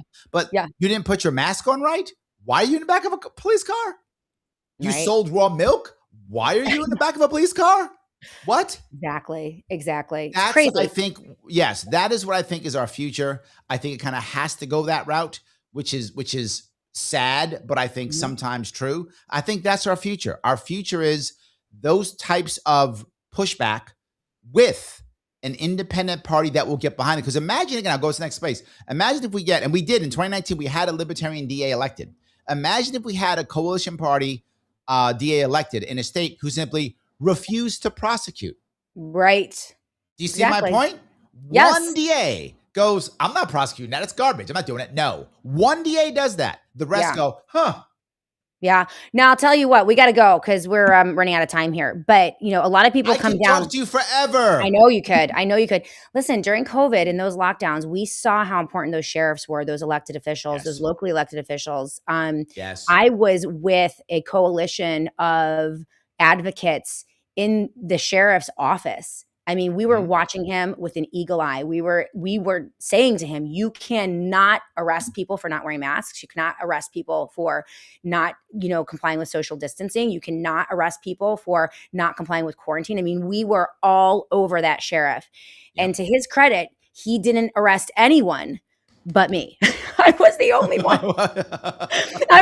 one. It all culminated with that school board meeting. But when it came to the population at large, because we had an organized coalition of people who were all over him from beginning to end. Anytime he stepped out, we would hammer him. And I think he probably got tired of it. But that's how delicate that balance is. That's how important those elected officials are when we get into situations like the one we got into 2020. So anyway, that's just to reiterate your point, Larry. How can people help you? Got to let you go because we got to end the show. But what can people do? We have a lawsuit. You think we can win it? You probably need some funding and some help. What can people do to help us out? Number one thing, funding is coming already. I think I've got most of that set, I believe. We'll figure it out as it goes on. Hopefully it won't be that long. But you can help out no matter what. Head over to LarrySharpe.com, and Sharp is with an E, as you can see if you're watching. LarrySharpe with an E.com. You can see policies there. You can see ideas there. You can see videos there. You can donate if you want to donate. Happy to have you donate. Please give whatever you can possibly give. You can start to be a volunteer. We do volunteer meetings here coming up here. So jump on and be a volunteer if you want to. Or just follow any of my stuff. Google Larry Sharpe. I'm lucky I'm the most popular Larry Sharpe in the country. There aren't many of us. You're great. Everyone, the Larry Sharpe, make sure that you're supporting him and supporting us in our endeavor here in New York City. Even though it's a long shot, we got this. All right, Larry, thank you. We'll have you on again soon. Thank you, my dear. Always good talking to you. You too. All right. Bye-bye. All right, there you go, guys. Larry Sharpe. A lot of you have been asking me for updates on our campaign and our efforts and initiative. There you have it. Again, as I've always said to you, sometimes the process is more important than the outcome. And the process is what begins to build an infrastructure of resistance. So thank you to Larry Sharpe. I see all of you on the live chat. Ollie Robin, keep up the good fight. Thank you so much. Mark the Regan, it's called selective prosecution, Shannon. Isn't that wild? Like, I had the sheriff on speed dial. I had his cell phone number. I could call him anytime I wanted to. I was in his office advocating. He had promised me over and over and over that they weren't going to arrest people for, masking or not masking. And yeah, at the very end, it was that sheriff who, number one, sent armed police officers to my house to deliver quarantine orders for my daughter. She was like 12 years old at the time on a Saturday morning. Devastatingly handsome Dr. Joy was incredibly angry, like pounding on the door, and they're standing at the end of the sidewalk with like their guns, the Monroe County Sheriff and a Fairport police deputy, right? They need two armed guards and, police officers to deliver a quarantine order. That was the first intrusion. And I called him up and was like, what the hell is going on, Sheriff Baxter? Oh, I don't know. I didn't know anything about it. Whatever. And then like a month later, after all of that, he sends 6 Monroe County deputies to the school board meeting to haul me out, cuff me and stuff me in the back of a car for the crime of my mask slipping beneath my nose. It's crazy. It's crazy. Anyway. Ooh, LT Oracle of Truth. Shannon, my Shannon Joy bundle is amazing. Smells like the Garden of Eden and doesn't affect my sensitivity to artificial smells. Only took 2 days. Amazing. You guys are going to love North Idaho tallow. You're just going to love it. You're going to love it. All right, guys, we need to wrap up this show. Okay. It's time to go. Tomorrow, no show. We'll be back on Monday on the Shannon Joy Show. I have business things I need to attend to tomorrow. Maybe I'll run a rerun. Who knows? But don't count on it. Yeah, be my Valentine. I'm a very dangerous criminal. All 118 pounds of me. Like I'm real public enemy number 1 right here in New York State. Bye says, sounds like you had a good lawsuit. Yes, all charges were dropped, by the way, in that illegal, unconstitutional, and immoral persecution and arrest of yours truly. The judge dropped all the charges 4 weeks later. And then, yes, I did sue the school district. I sued the Monroe County Sheriff, and I sued the county of Monroe for that atrocity.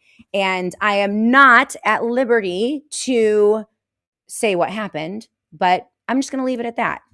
So it all ended up working out. Now the whole family laughs about it. We were mortified. My kids were mortified. My husband was mortified. It was horrifying. I thought that the judges were going to come in and take my kids with CPS. Like it was this one of the scariest things that has ever happened to me. And it was awful at the time. But now I think it's hilarious. And I actually wear it as a badge of honor. I think it's the funniest thing ever. And I will have great stories to tell when I'm old. The kids will never forget it. And it's really funny. Yeah. So there you go. So standing up, like, yes, standing up, speaking out, trying to do the right thing is scary sometimes. But in the end, if your intentions are good and you're pursuing liberty, freedom, good things, then you'll be okay. You'll be okay. Fearless Rose in USA. That's my girl. Don't tolerate any of that from anyone. I agree. Menace to society. All right, we're going to close down the show. No show tomorrow, guys. We will be back on Monday to launch the SJ show. Next week, we have Danny Pinter. She is representing some of the Tate victims. She is a U.S. attorney, absolutely brilliant. She's been on my show before. We're going to spend a full hour with her next week. We also have, I'm so looking forward to this, Peter Galuli. He is the founder and the CEO of The Wellness Company. The Wellness Company, I believe, is going to be a centerpiece in terms of the build out of the parallel healthcare system in the United States of America. We're up against the medical industrial complex. One of the ways to resist is to build parallel systems. And TWC, wonderful sponsor of the Shannon Joy Show. They have amazing products, but they're doing a lot more. They are funding studies. They are funding research papers. They are funding institutions. They are working with Dr. Peter McCullough and the McCullough Foundation to begin to push studies out that are going to be critically important to taking down some of the aspects of the medical industrial complex. And I'm here for it. So we're going to be talking to Peter Galuli about that and other things, the politics of medicine, the politics of health. So he'll be with us next week. And I'd love for you guys to scroll down. Yesterday after my show, I ran a show. The title is Make Men Men Again with Neutronics Labs. Now, they're sponsors of the Shannon Joy Show. I've talked about Deer Antler Velvet. And I introduced Dr. Fong to you guys like 3 or 4 years ago, used the Deer Antler Velvet a little bit for a while, but went off it for reasons that I can't quite remember. But I like the product and I like the company. And they came on, they want to sponsor the show. And so one of the aspects of the sponsorship was an interview that I conducted about a month and a half ago with Dr. Fong and a fellow named Ron Oliver, who is a trainer for Roy Jones Jr. and other professional athletes out in California. So I'm doing this interview. I did it about a month and a half ago was when we cut it. I ran it yesterday. Now, what I didn't realize is that after doing that interview with Dr. Fong and Ron Oliver, which is super fun, I wasn't actually planning on taking and using the product. They have a woman's formula, but they convinced me in that interview. And I'm like, okay, maybe I'm going to try this because as you guys know, I've been struggling with like symptoms of menopause. I'm almost 50. I was cruising, rocking and rolling. Everything was going great. And about 6-8 months ago, it was like I was hit by a bus of hot flashes, like sleepless nights, anxiety, restlessness, mood. It was my temper, all of these things. Okay.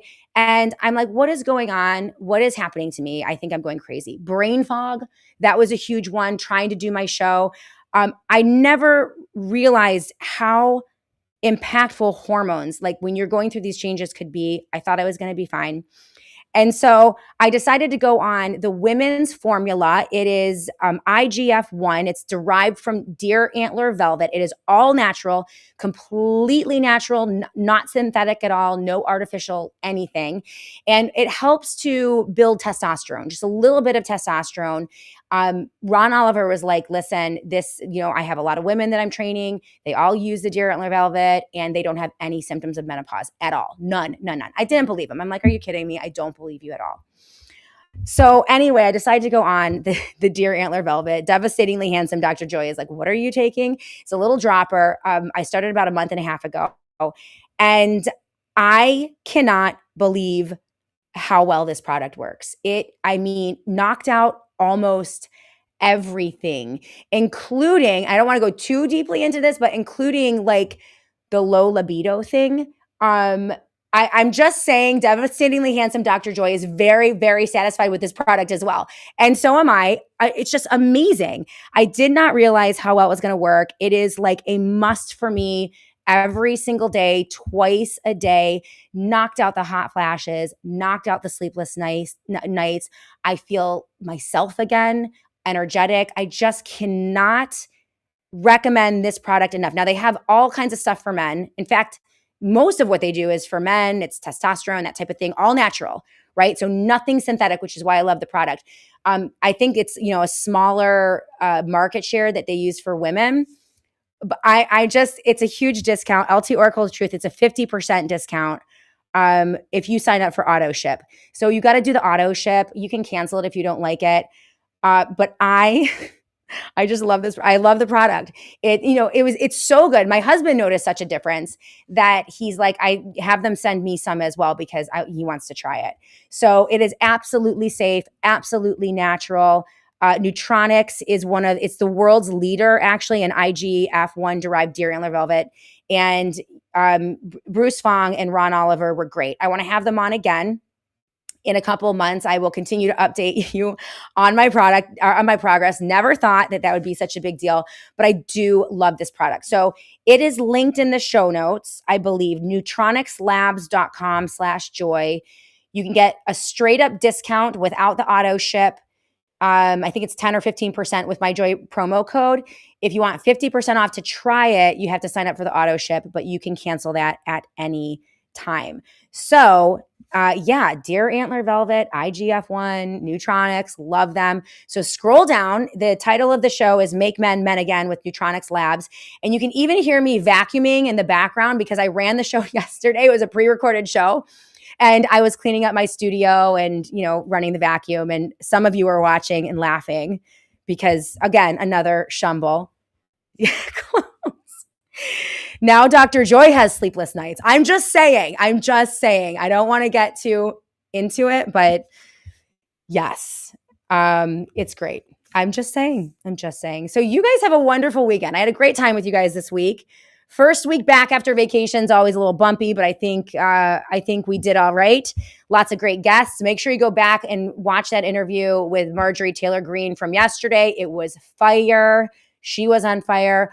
Also, we had a great interview with Dr. Thorpe on Tuesday. He's amazing about health, wellness, and natural healing versus the medical industrial complex. Just brilliant, God-fearing, kind, lovely, lovely man. And I learned so much in that interview. So make sure you go back and all times on Rumble, smash that thumbs up button because that helps us boost that algorithm. So thank you to everyone who's watching on YouTube. Appreciate you. Substack, Twitter, Rumble. You guys are amazing.